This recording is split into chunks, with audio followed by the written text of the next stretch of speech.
continuing to ponder time, which of course I'll never finish doing, because it's not something that one can just like comprehend. This is a gestalt, it's very, very basic. And the ethics of beauty talks about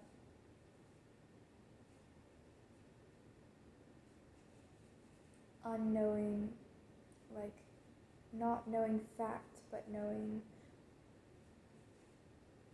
living beings, or like taking the risk to know living beings, which of course can change, and which of course requires you to be in a relationship and you change yourself. So more and more I should think of it as being in communion with the angel, with the of time, rather than trying to straining and of course always falling short of fully comprehending in a dissecting and controlling sort of way this abstract idea of time.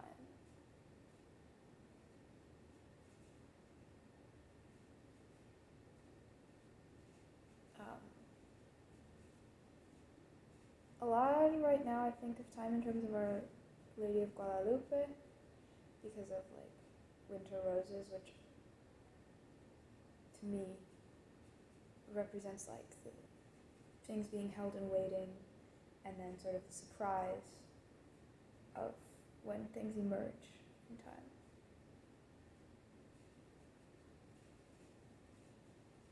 But also I'm pondering, because Lord of Spirits will talk about it, and like different ways of living in time, perceiving time, and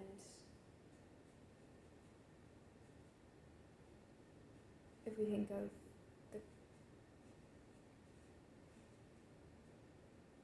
I'm not sure how other religions like spirits, I imagine it'd be a similar thing, like angels not living in time in the same way as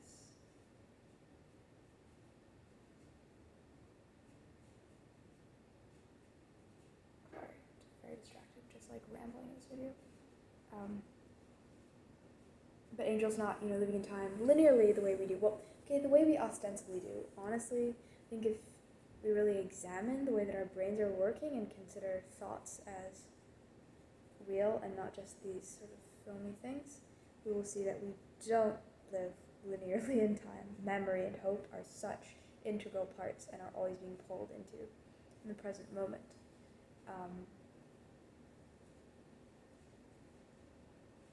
But angels, I think of, or what I use that word for, is like any pattern in the cosmos in a loose way. I sort of don't have a clear sense, but so like I guess the way that they would experience time is not linear, but something like more of a, I'm not making a theological statement here. There's a certain pattern and a certain thing in time that sort of is an image that's in my head, and I think it's very beautiful. Anyway, I guess it'd be like moving through time, not like circularly necessarily, not linearly, but like in patterns, and sort of propagating like through time, like existing wherever that pattern is,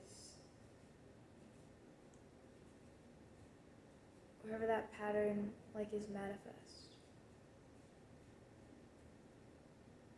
and sort of popping up there and gathering together those moments in time in an organic and like a free way, and also a way I guess that would preclude, or that would not involve so much the kind of emptiness and desperation that we experience sometimes if like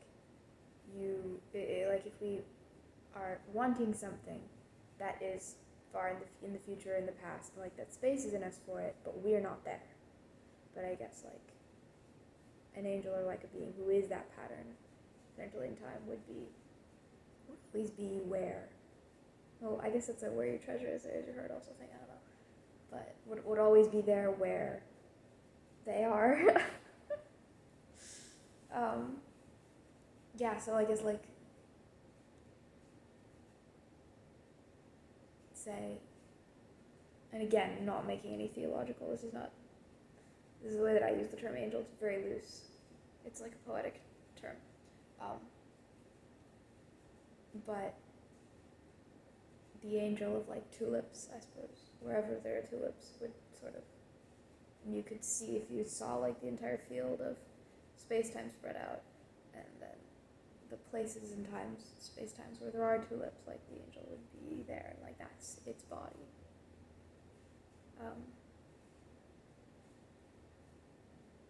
Or the angel of death, or some more abstract concept, where there is that, it's like that's its body, if you can see space-time as a sort of continuum and like as a sort of field. And then these patterns across it. And if you think about it, we as humans exist in time in a similar way. Or I guess in the same way, since there is the idea of our hosting angels and almost being made up of many interacting angels and really being gestalts of many composite of many different angels and patterns. Then there is also the unified like spirit and consciousness and like human, or the uniqueness of like the self that But anyway, just these like patterns through time. And it would be an interesting way to experience time, I think.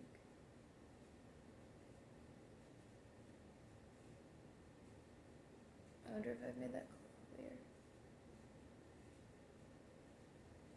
I just have a bunch of They Might Be Giants songs in my head right now. Everybody wants a rock to tie a piece of string around. Their music is very interesting. There's no sentimentality to it, which is interesting. Just the tone of it. It's not very romantic. It's not very sentimental at all. But then it's so like happy sometimes. Like I cannot listen to it without smiling. And that rock to tie a string around, which I don't know what it's supposed to mean. It's probably not supposed to mean anything. But to me, it's just like such a like the innocence of like childhood, or just like I don't know. I guess everyone wants a piece of rock, a rock to tie a piece of string. Yeah, it speaks for itself. And I suppose, and wherever. Now I'm thinking of that verse, whether the body is, whether the equals be gathered together. Because everyone always is like, what does that mean? Or at least in my circles, they were always like, what does that mean? Some cryptic statement of Nostro Jesus.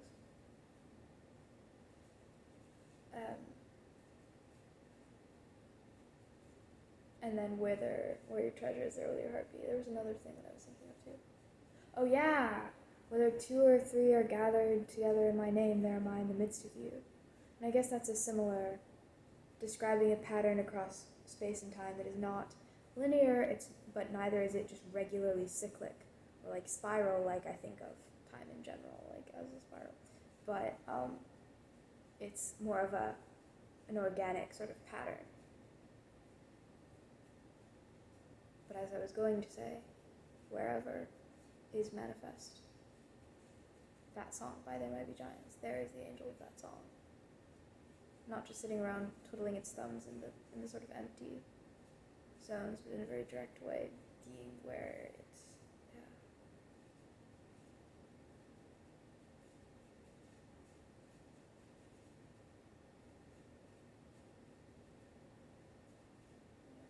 But I think it's beautiful to see the cosmos as an interaction and interweaving of these organic patterns of meaning through space and time. To add some tangentially related time ponderings, I guess this thing of organic patterns through time also gets into causality. And causality beyond just like linear cause effect. Almost like, I guess it comes down to adding in the concept of final cause or purpose, which sort of wraps back around and reveals the original cause for which the thing emerged. Or you could put it that way and think of it that way.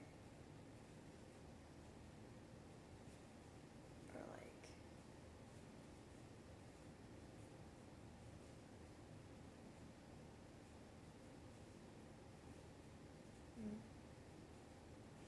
yeah, those networks of, or like patterns of meaning in space and time would also be patterns of causality.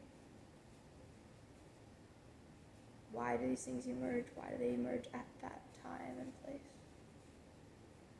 Where did they come from? Do not finish that sentence. Do not say where did they go.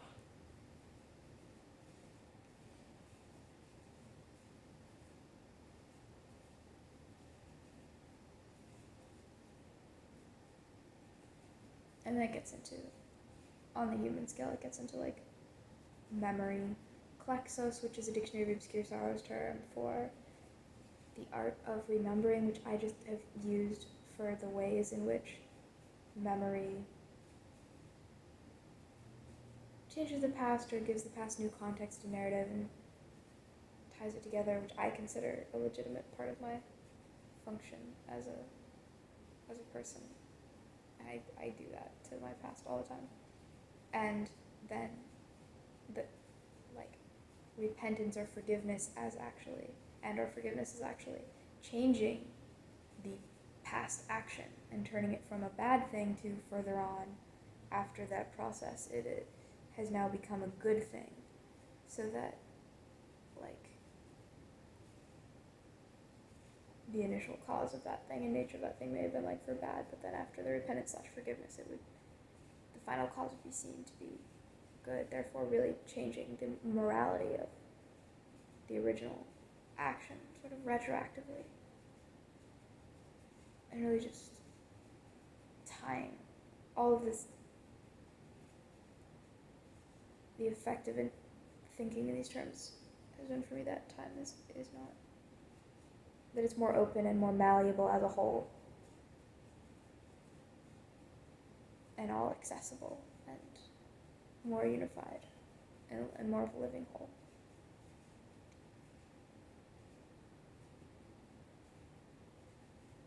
Memory and hope. So like tying the past back in and then forward into the future and taking present actions in order to prepare for that and like call that and create a space for that.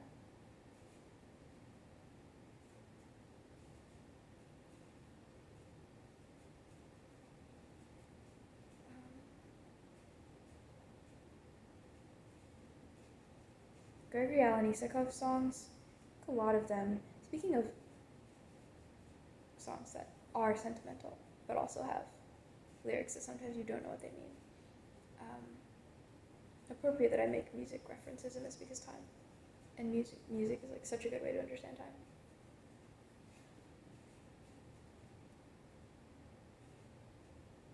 Yeah. His songs, I feel like a lot of time are just about time. Thematically and like the images that he uses. And a lot of like the sea, I like a lot of cycles and so beautiful. I'm now reading David Bentley Hart's Tradition and Apocalypse, which is excellent and making me think about gestalts and living wholes and supposedly self-coherent systems more generally rather than just tradition or the Christian tradition, and time and causality and all of this. So there were a lot of thoughts from that. Good book as always from him. there is this relationship between time, space, and meaning, or rather, like, they're technically, like, all the same thing. The fabric of the universe. But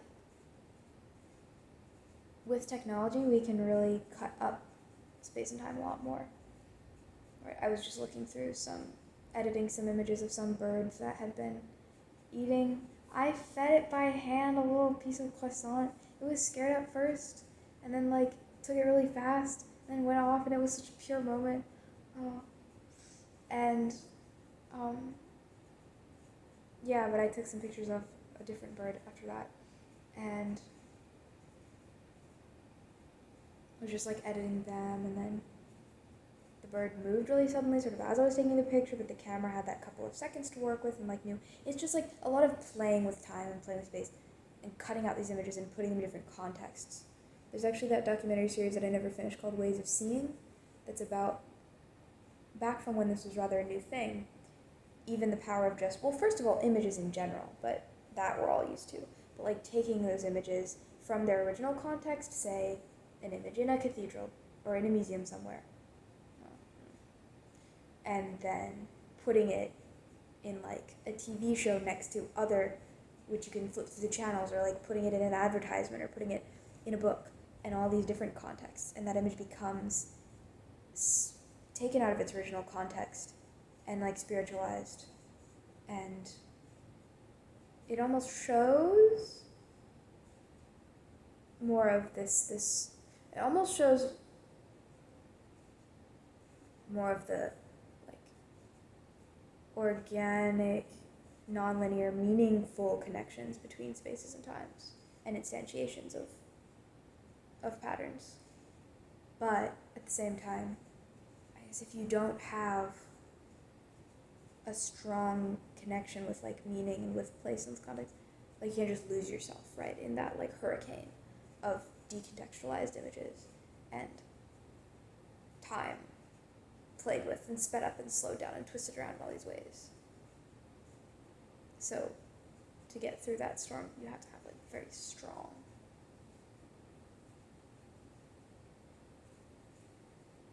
paths and, like, I guess, senses of meaning, and I suppose enough matrix of connection with the original context and, like, with the fullness of reality and with the cathedral that the images came from and, like, the earth. But that's getting into rain. Yes. That's getting into something else. But yeah, it's interesting how technology sort of shows this, if you look at it from one angle, sort of shows this by cutting things out of their original context and putting them in sort of this loose space of more connections, of more meaning and association between these instantiations of patterns.